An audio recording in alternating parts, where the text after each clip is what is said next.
Tell me about a time where you handled a conflict. Now, this is an extremely common interview question, and I have some notes I'm going to go into and talk about how to best respond to this question. I've read a number of articles out there, and the biggest thing that kind of upset me as I was reading articles online about how to address this question in an interview, how to respond to this question, is that a lot of them just said something like, don't worry about what you say. All the interviewers know that you probably have a conflict. We all have conflicts. So it doesn't matter. They just want to relate and understand you, and maybe even they'll have some compassion for you that you've had to go through a conflict yourself. Just be honest and, just say whatever comes to mind. This is terrible advice. This is the first thing I want to say.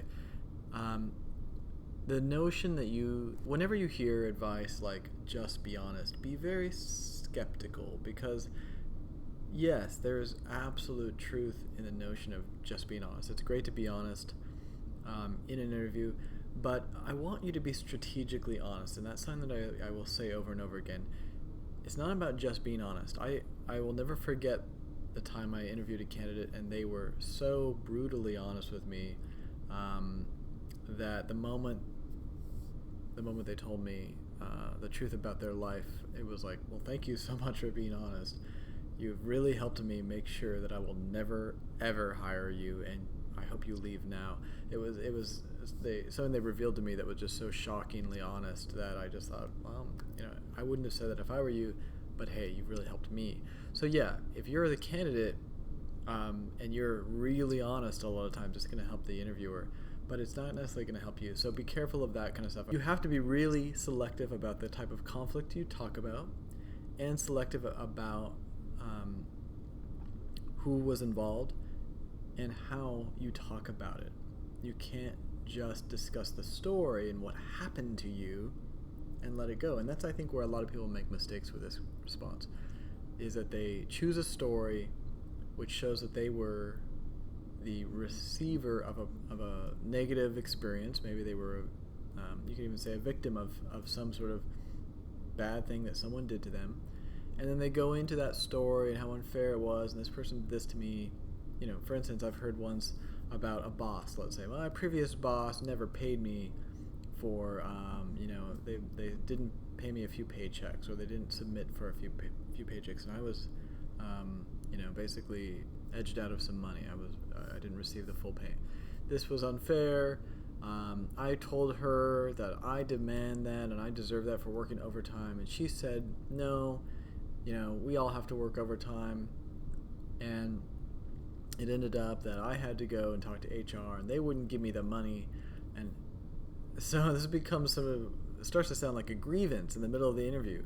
And if you're their potential new boss, what are you thinking in your head? Stay clear away from this person. I had to go over her head and talk to her manager, and finally her manager was willing to give me the money. Okay, well, what does that tell me as the interviewer, as a potential hiring manager? Stay away. This person's going to cause a lot of trouble. We don't necessarily know if her grievance was actually genuine too. Like, we don't know the full details, right? So, it's easy to just assume that her story checks out and everything's exactly as she says.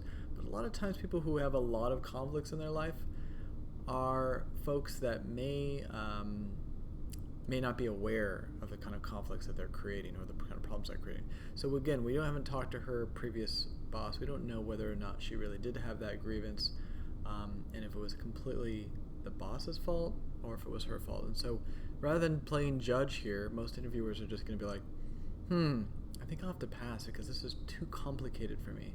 This is getting into the weeds. And not only that, but notice what else this candidate hasn't done in the story of her not getting her paycheck. She hasn't talked about a resolution where everybody was happy. It wasn't a win-win. Maybe she got her money because she went above her boss, which is a no-no in some ways in many organizations. That would be threatening to the hiring manager. Like, oh, this person's, if they don't like something I do, they're going to go to my boss. Yikes. Again, yellow flag there, maybe red flag. But the other thing is that their resolution, if they got the money from the higher up boss, wasn't a solution that made the hiring manager happy.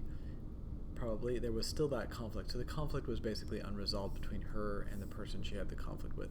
So that's another key mistake. Whenever you talk about a conflict, you want to make sure that the result is happy ending for everybody, not just for you, but but for everybody. And you know that, then that's something that you need to work on, of course. And even before your interview, going through some articles, going through some books on how to deal with conflict, so that you understand the principles is going to be also helpful in a question like this. So that's a little bit about this topic, about this particular question. Hope that it helps. Leave me a comment. Love to hear what your thoughts are, and any questions, always put it down there. Until next time, thanks a lot for watching.